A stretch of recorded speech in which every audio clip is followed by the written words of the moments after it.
And so today is the second of 3 trainings I do for on the subject of IHSS. The first one is basics, and if you want to get that recording, please reach out to Mina. I go into some detail about protective supervision. I think some of you may have questions about that. I'm not going to be talking about protective supervision in this training, but you can actually get the recording of the training where I do. And the third training I do is how to prepare for a hearing. And I use an example of a child who is where his protective supervision is being taken away. So you can tune, I think we're going to have one in the future. Lonnie, remind me. And so, just either get the basics training or attend the appeals training on IHSS if you want to know about protective supervision. So today we're going to talk about how to prepare for that initial assessment or reassessment. But before I show you what we did in a case, I sort of changed it up a bit because the case involved a child. So I made the example we have here to show you as an adult. So we prepared for an adult, the self-assessment. I'd like to go over some of the tools that the social workers use and when they're figuring out what time to give you. So we're going to look at the functional index rankings for adults and minors, the Vineland maturity scale we use when we prepare just to show the judge the difference between the child with a disability of a certain age and the typical development of the child of the same age without a disability. We're going to look at the hourly task guidelines. Then what we did, a group of us put together an IHSS self-assessment template. So this template, you're going to take a look at it. You're actually going to receive a Word version of this template so that you can adapt it to your situation. And then we're going to look at a case sample. And of course, along the way, you're going to get resources. So when a social worker is ready to evaluate your case, for each service or you ask for, the social worker is going to rank that service. So, and these are the rankings that are used. Rank 1 means that you're independent. You don't need human assistance to do the task. Let's say, sweeping, vacuuming under domestic services. If the social worker ranks you 1, then you're not going to get any hours because despite the fact that it may take you a little longer to do it, you're able to do it. When we're talking about children in rank 1, it means they're not going to give the child any time unless there's an exceptional need that's shown, and I'll talk about that a little later.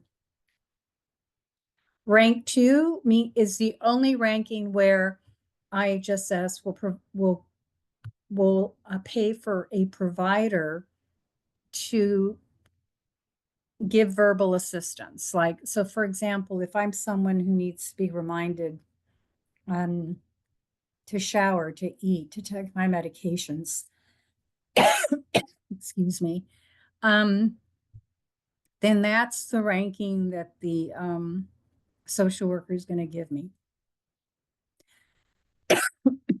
Rank 3 means that I can do the task, but I need some assistance from the provider. Rank 4 means that I can do the task, but only with substantial human assistance. And rank 5 is that I can't do the task and I need total human assistance to do it. And rank 6 is always reserved for paramedical services. And so that's the functional index ranking. I want to talk about the functional index ranking for minor children. That's for anyone below the age of 18. And let me just make this a little smaller so that we can. So if you're a parent of a minor child, this is along with understanding the functional index ranking chart. This is where you need to really do your analysis. So the first column, we have ages 0 through 17, and then we have different categories of services. And if we look at the notes down here, it says all minors should be assessed a functional rank of 1, identified above, unless extraordinary need is documented. So, and it also says minors who live with their parent providers must be assessed. There's something that's blocking the Ask AI Assist is blocking my my view of this. It says here, minors who live with their provider parents must be assessed a functional index rank of one in housework, regardless of extraordinary needs. So housework is domestic services. So if you're a parent provider of a minor child, you can't ask for domestic services for your child. Not going to happen. But for any of these other categories you see here where there's a 1, you're not going to get any hours for your child unless you can show an extraordinary need. So how does that work? Well, there was a case I did where the parent and child lived together, child 12 years old, still wore diapers, had multiple disabilities, many accidents, etc. And so the father at the hearing testified as follows. I go 3 times to the laundromat. The first time is to wash my clothes and my son's clothes. And then the other 2 times is just to wash my son's clothes and linens because of his disability. He has all these accidents. He puts his hand in his diaper and then smears feces all over the place. So, and so the judge in his decision said, well, the first time that the father goes to the laundromat to wash his clothes and son's clothes, there's nothing extraordinary about that. Parents do that, right? Nothing extraordinary. Not going to give the child time for that. There's no extraordinary need. However, those 2 additional times when the father has to go because of the child's disabilities, those 2 times are extraordinary need, because what the program does is it compares a 12-year-old child with a disability with a 12-year-old child without a disability. And you know, without a disability, father would only need to go 1 time to the laundromat. But with the child with a disability, he has to go 2 additional times because of the disability. So sometimes the social workers will say, well, let's say you ask a 9-year-old for shopping and errands. And the social worker may say, well, that's your responsibility as a parent. Well, kind of, but they're not really telling you the whole story. The whole story is, look, the functional index ranking says 1, and unless you can show me an extraordinary need for this service, I'm not giving it to you. The social workers use this functional index ranking, judges use this functional index ranking chart. And the rankings you see here are the rankings that can be used. So if you're looking for a 2-year-old for bowel and bladder care, the only rankings that could be used are a 1 or a 6. 6 is paramedical. So if it's not a paramedical service, it'll be a 1, and you're going to have to show an extraordinary need for bowel and bladder care above and beyond what a parent would do for a typical 2-year-old. And that's the way you need to look at this. I can't stress enough the importance of using this chart for minors. This is where you start. The Vineland maturity scale, I'm not going to open it up, but it's here. Like I said before, when I use it, or used to use it, because I don't do casework anymore, but I would, and I'm dealing with a minor, it's just for me to show the judge that a typical child by age so and so can do this. This child the same age with a disability can't do that. So it's helpful in the when we're arguing for time, for time for the various services. Now, once the social worker has assigned a functional index ranking for each task. Then the social worker will go to the hourly task guidelines. And so you see here that we have the service categories in blue, and every ranking has its own color. So let's say, for example, I asked for meal prep, and I explained to the social worker during the assessment that I can't prepare meals at all. I need my provider to do it completely because of my disabilities. And I went into detail about it. And I told her what I ate, how often I ate, and therefore I asked for 10 hours a week and meal prep. Fine. So I get the notice of action and I see that she's only given me 7 hours for meal prep. And I call her up and I say, why did you give me 7 hours of meal prep when I talked, I need 10? And she'll say to me, perhaps she'll say, well, Marie, it's the most I can give you. If I didn't know any better, I would say, oh, okay. But since I know better, I would say, well, I know you're you're referring to the hourly task guidelines.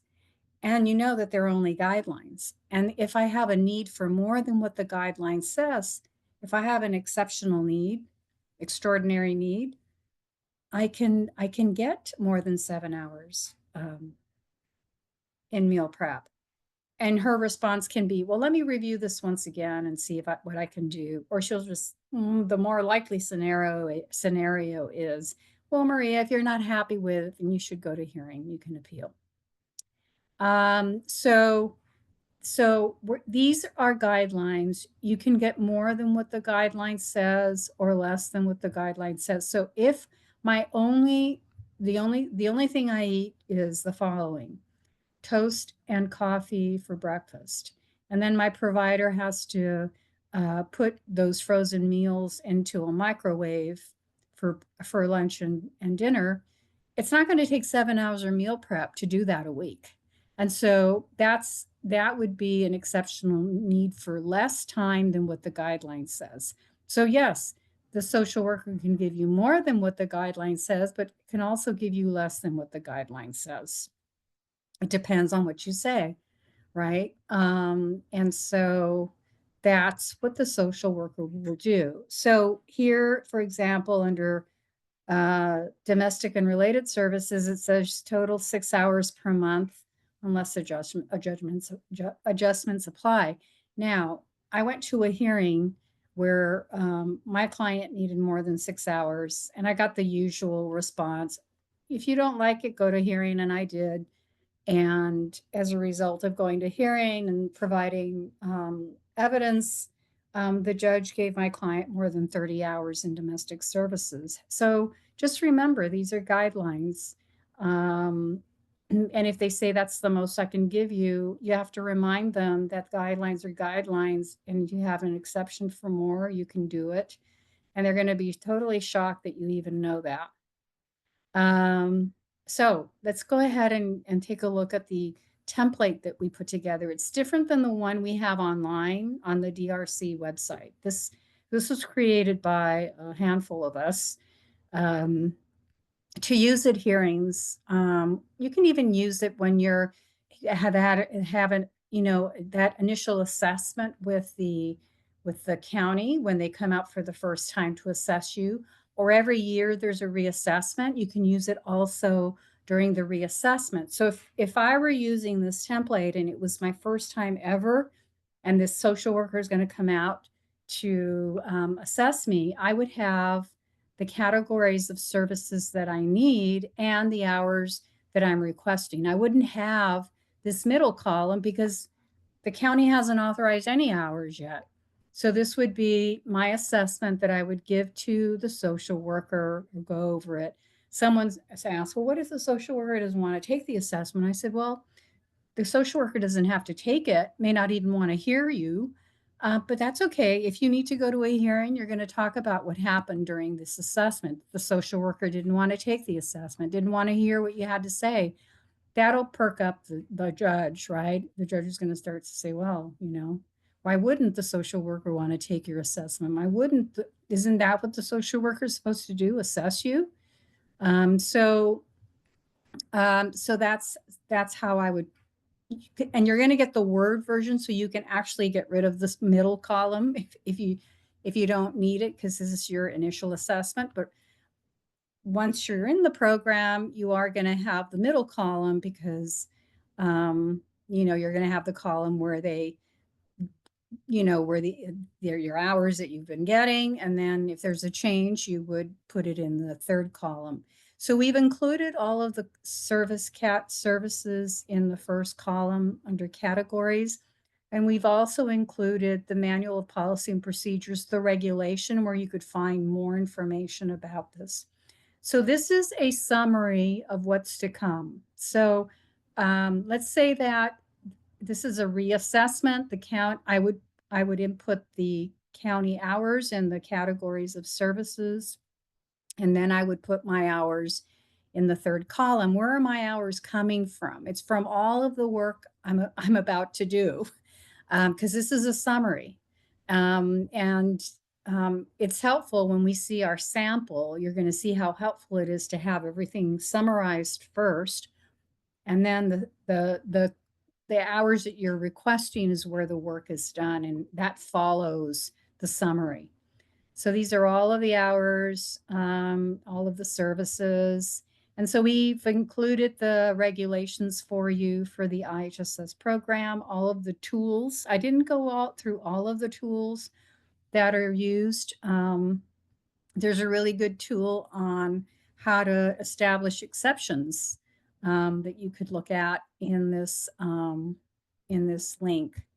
And then what follows is a very detailed description of each service. So under domestic services, this is the actual regulation. So this is the definition of domestic services are limited to the following: taking out garbage, dusting, cleaning oven and stove, etc.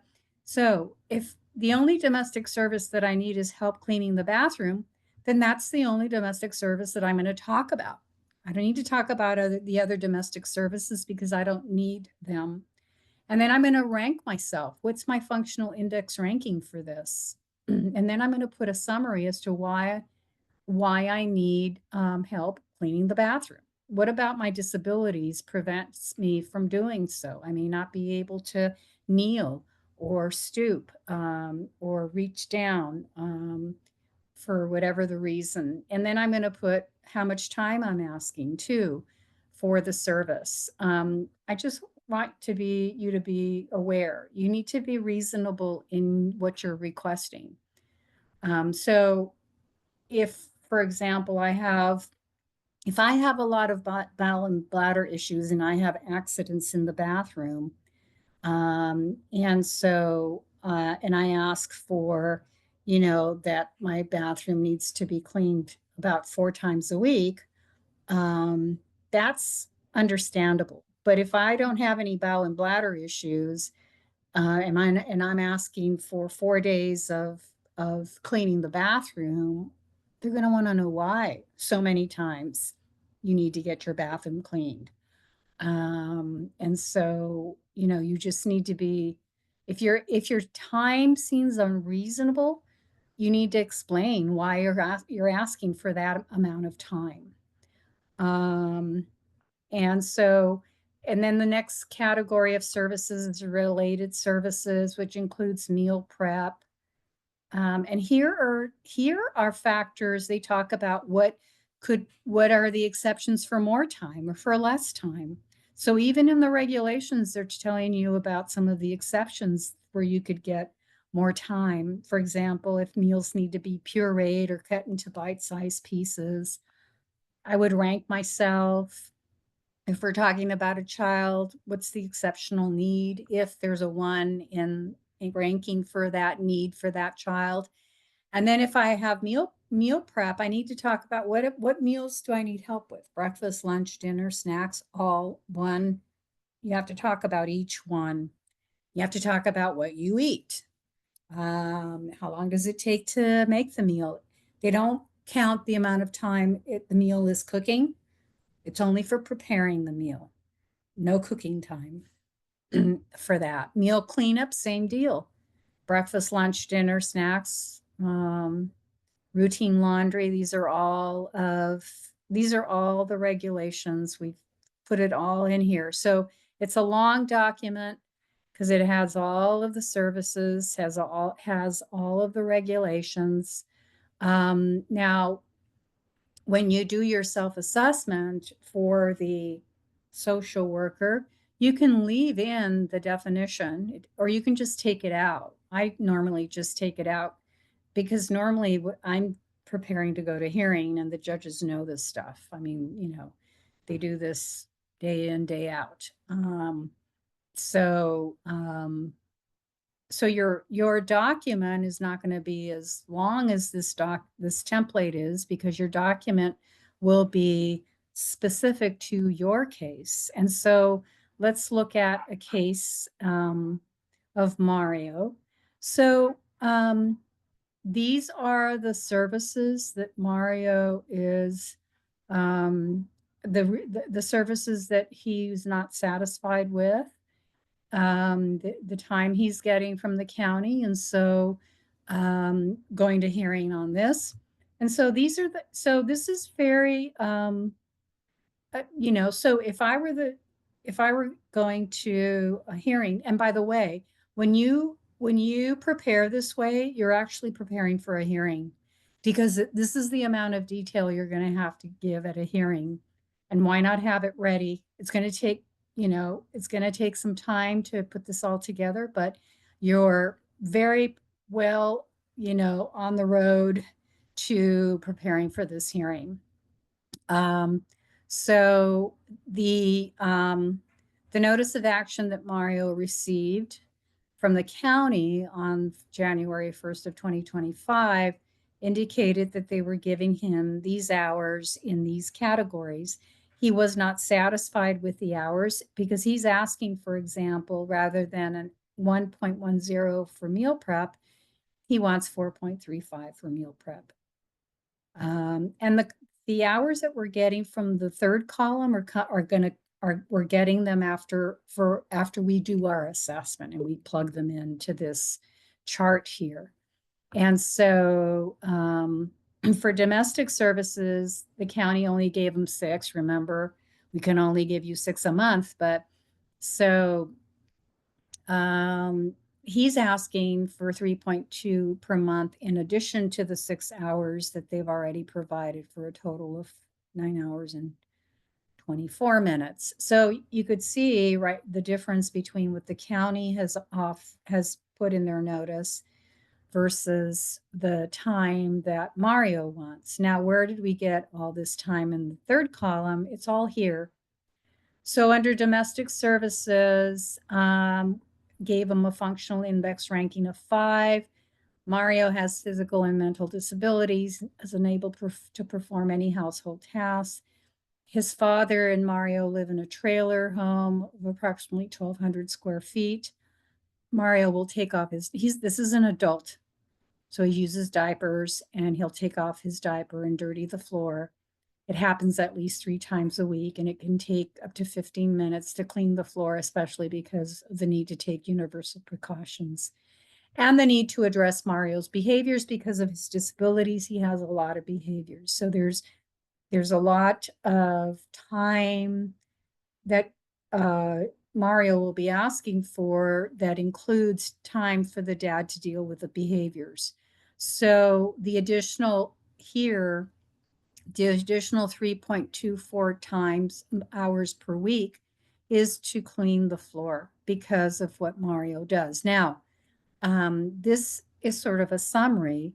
At the hearing, of course, Mario's father, the judge could ask Mario's father more about this domestic services. Tell me more about the diaper situation, and how often, and tell me what you do to clean up, because 15 minutes to clean up can take a while, but he has to wear gloves, and so forth and so on. So Domestic services for meal prep, he's ranked a 5. We ranked him a 5 because he can't prepare his meals. He's an adult, but he can't.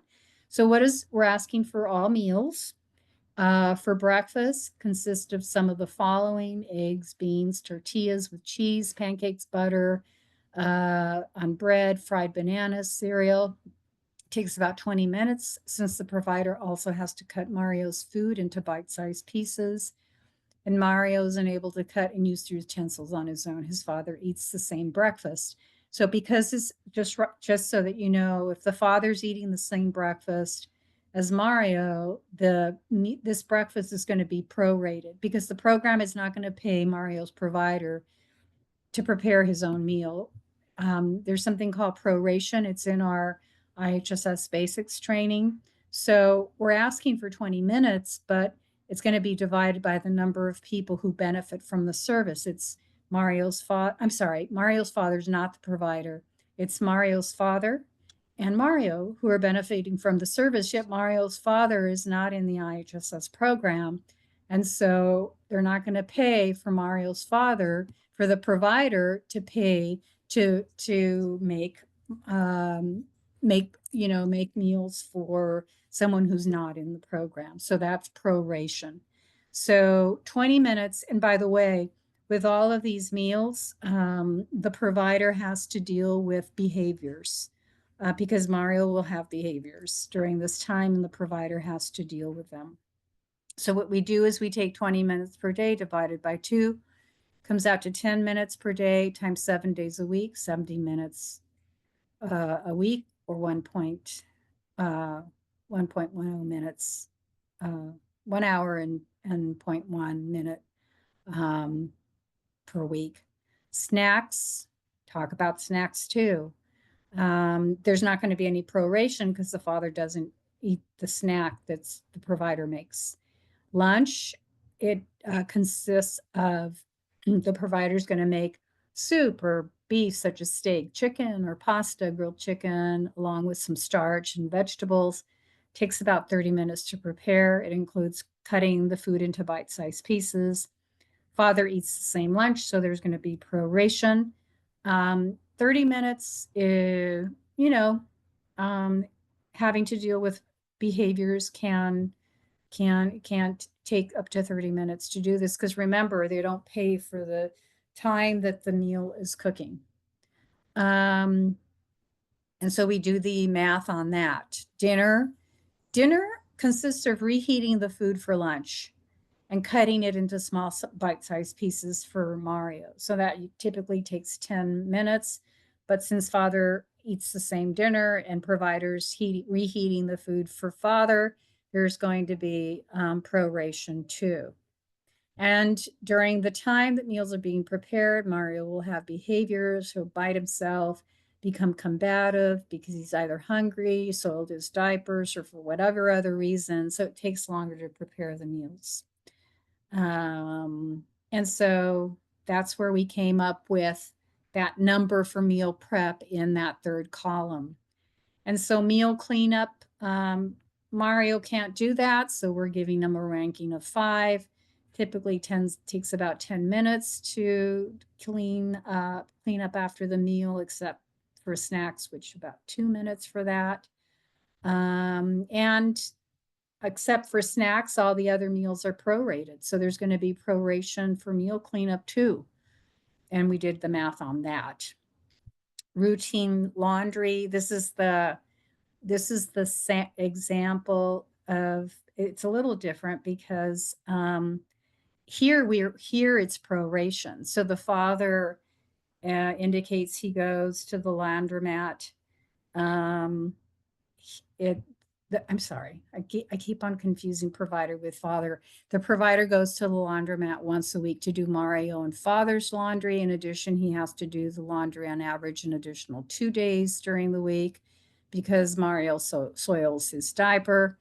And he's got to wash the soiled clothes, bed linens, dry them, fold them, bring them home, and sort them. So 1.5, it takes 1.5 hours times 2 hours per week is 3 hours.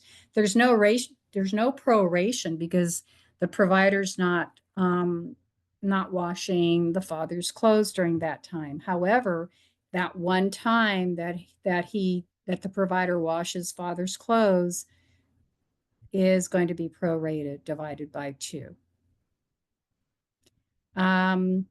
Feeding, Mario's able to feed himself some foods such as bananas, crackers, potato chips, any foods that are cut into bite-sized pieces. He can't hold utensils, cups, glasses, requires the father or actually the provider's assistance.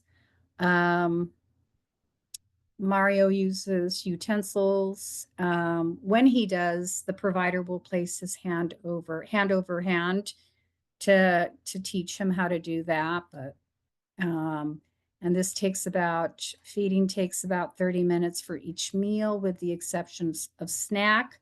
Snack is about 10 minutes.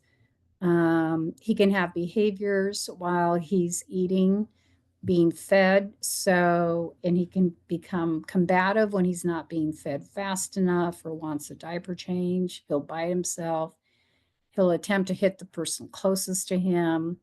And so, by the way, in a similar scenario to this one, the judge did include that the behavior should be accounted for in the time that you're asking, because it's part of what the provider has to deal with when the provider's performing the task. Did the math on that. Dressing, we gave him a rank of 4.